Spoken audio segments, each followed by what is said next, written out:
नंदिकेश्वर बोले, पूर्व काल में श्री विष्णु अपनी पत्नी लक्ष्मी जी के साथ शेषशय्या पर शयन कर रहे थे।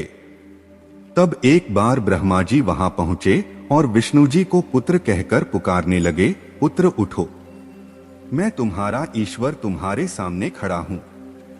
यह सुनकर विष्णु जी को क्रोध आ गया। फिर भी शांत रहते हुए वे बोले, पुत्र तुम्हारा कल्याण हो, कहो अपने पिता के पास कैसे आना हुआ। यह सुनकर ब्रह्मा जी कहने लगे, मैं तुम्हारा रचिता हूं, सारे जगत का पितामह हूं, सारा जगत मुझ में निवास करता है। तुम मेरे नाभि कमल से उत्पन्न होकर मुझसे ऐसी बात कर रहे हो। इस प्रकार दोनों में विवाद होने लगा। तब वे दोनों अपने को श्रेष्ठ कहते कहते एक दूसरे का वध करने को तैयार हो गए। हंस और गरुड़ पर बैठे दोनों परस्पर युद्ध करने लगे। ब्रह्मा जी के वाणों से विष्णु जी ने अनेक आघातों का प्रहार करके उन्हें व्याकुल कर दिया। इससे क्रोधित होकर ब्रह्मा जी ने भी पलटकर भयानक प्रहार किए।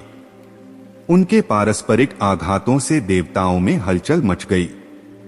वे घबराए और त्रिशूलधारी भगवान शिव के पास गए और उन्हें सारी घटना सुनाई। भगवान शिव अपनी सभा में उमा देवी सहित सिंहासन पर विराजमान थे और मंद मंद मुस्कुरा रहे थे।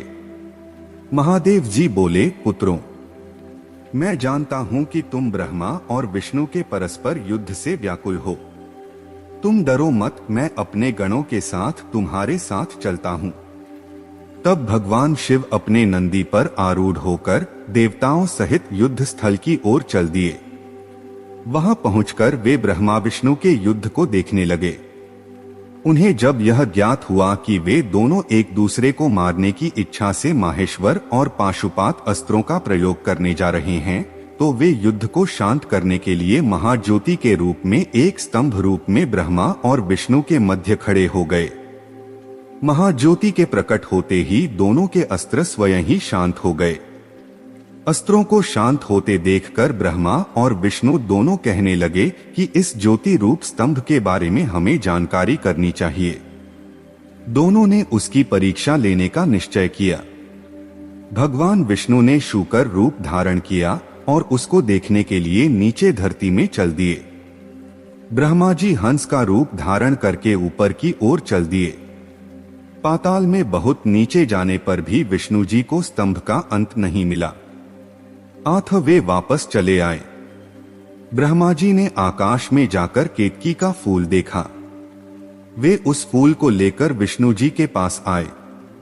विष्णु ने उनके चरण पकड़ लिए। ब्रह्मा जी के छल को देखकर भगवान शिव प्रकट हुए। विष्णु जी की महानता से शिव प्रसन्न होकर बोले, हे विष्णु जी, आप सत्य बोलते हैं। अथ मैं आपको अपनी समानता का अधिकार देता हूं। नंदिकेश्वर बोले, महादेव जी ब्रह्मा जी के छल पर अत्यंत क्रोधित हो गए। उन्होंने अपनी तीसरी आंख से भैरव को प्रकट किया और उन्हें आज्ञा दी कि वह ब्रह्मा जी को दंड दें। आज्ञा पाते ही भैरव ने ब्रह्मा जी के बाल पकड़ लिए और उनका पांचवा सिर अपनी छोटी अंगुली के नाखून से काट दिया। ब्रह्मा जी डर के मारे कांपने लगे। उन्होंने भैरव के चरण पकड़ लिए तथा क्षमा मांगने लगे। इसे देखकर श्री विष्णु ने भगवान शिव से प्रार्थना की कि आपकी कृपा से ही ब्रह्मा जी को पांचवा सिर मिला था, अतः आप इन्हें क्षमा कर दें। तब शिवजी की आज्ञा पाकर भैरव ने ब्रह्मा को छोड़ दिया।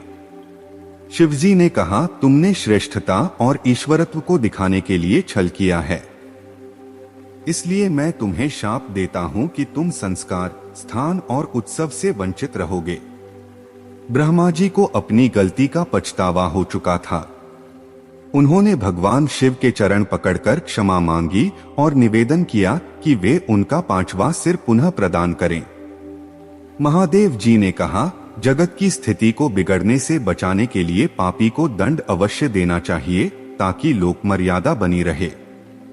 मैं तुम्हें वरदान देता हूं कि तुम गणों के आचार्य कहलाओगे और तुम्हारे बिना यज्ञ पूर्ण नहीं होंगे। फिर उन्होंने केतकी के पुष्प से कहा, अरे हे केतकी पुष्प, अब तुम मेरी पूजा के अयोग्य रहोगे। तब केतकी पुष्प बहुत दुखी हुआ और उनके चरणों में गिरकर माफी मांगने लगा। तब महादेव जी ने कहा, मेरा वचन तो झूठा नहीं हो सकता, इसलिए तुम मेरे भैरव के योग्य होगे। इस प्रकार तेरा जन्म सफल हो जाएगा। प्रिय दर्शकों, अगर आपको हमारा वीडियो पसंद आया हो तो कृपया लाइक करें और हमारे चैनल को सब्सक्राइब करें। जय महाकाल।